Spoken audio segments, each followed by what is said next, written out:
we'll be making potato bread. This is a recipe for 2 big loaves, and it's so good that it just flies.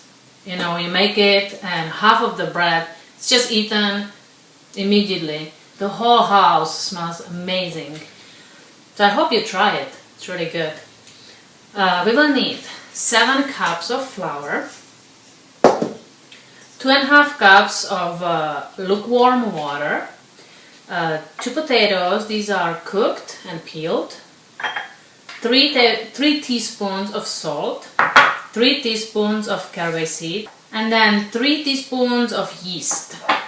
So now we will start putting it all together.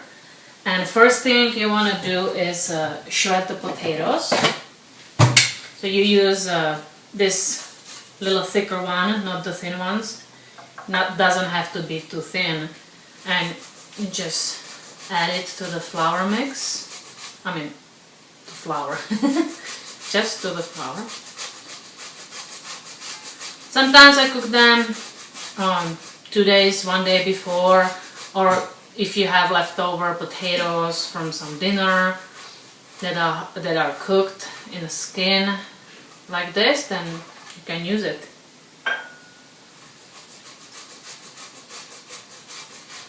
So let's do the other potato.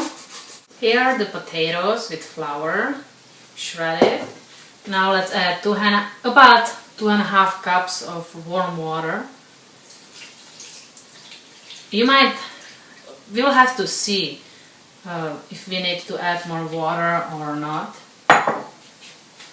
Now 3 teaspoons of salt,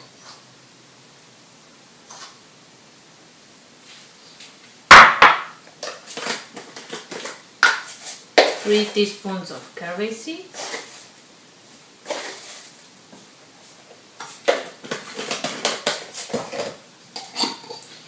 3 teaspoons of yeast.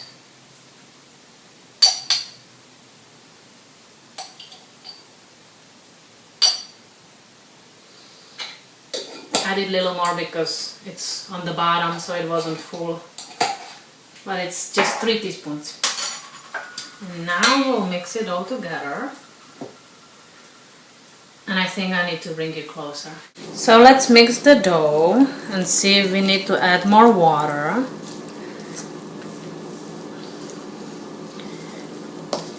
Because you don't want it too thick, because then it's hard to make even a ball out of it. So I put 2.5 cups in here, and I have a little more cup just in case I need more water. Yeah, I think I might need to have a little more.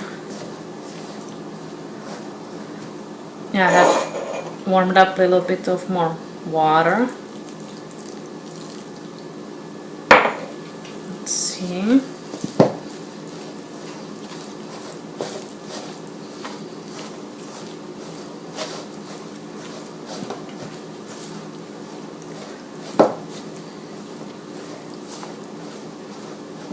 You know, in old days, this is how my grandma used to mix the dough, because they didn't have any mixers and everything that would do the work for you.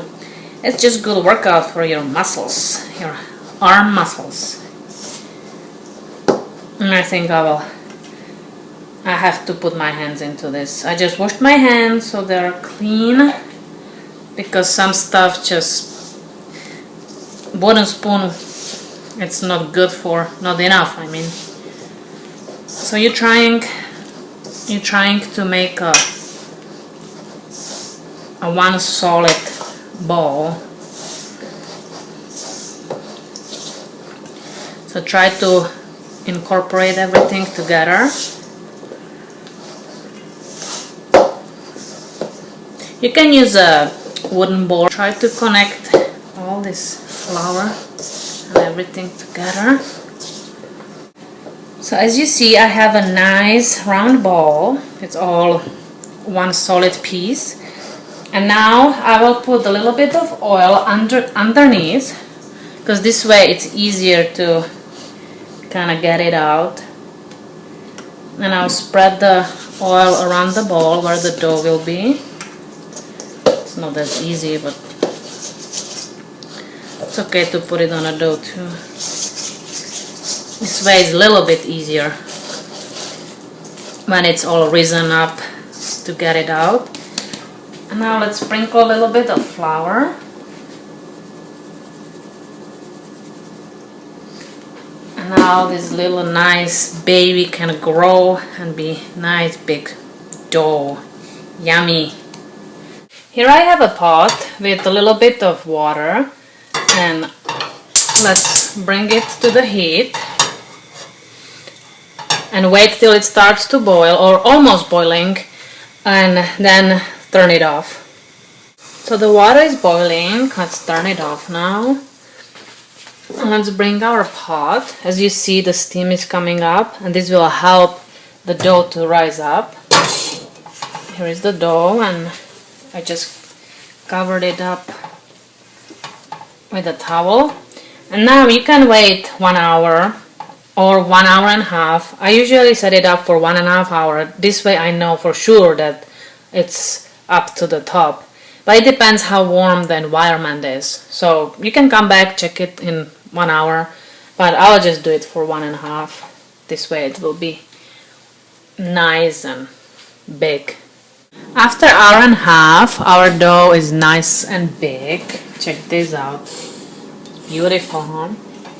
So now we will put it on a pan, and as you see, I have a baking pan, and I put the oil, I brushed it, and then I put flour so it doesn't stick and burn.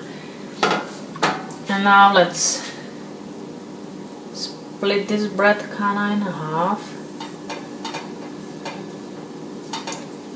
It will go down for a little bit, but then it'll go back up in the oven. It's still nice and warm.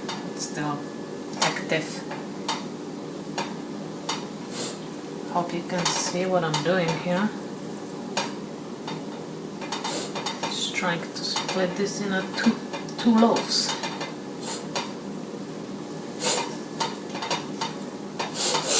Okay.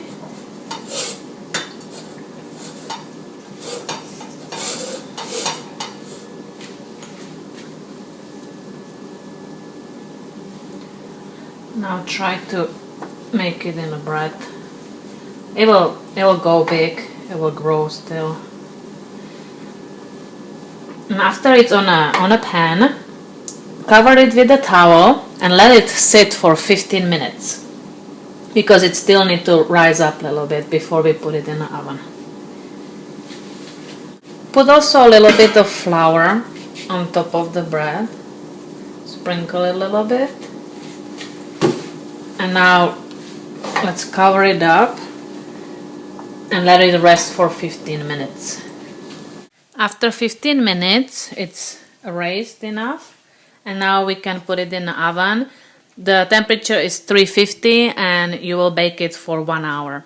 The breads are out, and as you see, they are pretty big, and I wish that you can smell what I smell here in this house. It's just incredible. And now it's time to cut it and feast on it. Here is the bread. Look at this. It just looks amazing, and it tastes so good. And I wanted to tell you also to keep it nice and crispy. Wrap it after you're done eating it. What's left over, wrap it in a towel, and that's how you keep it fresh for more days, and also the crunchiness of the crisp. It's incredible. It's really crispy, crunchy. So I'm going now to enjoy it.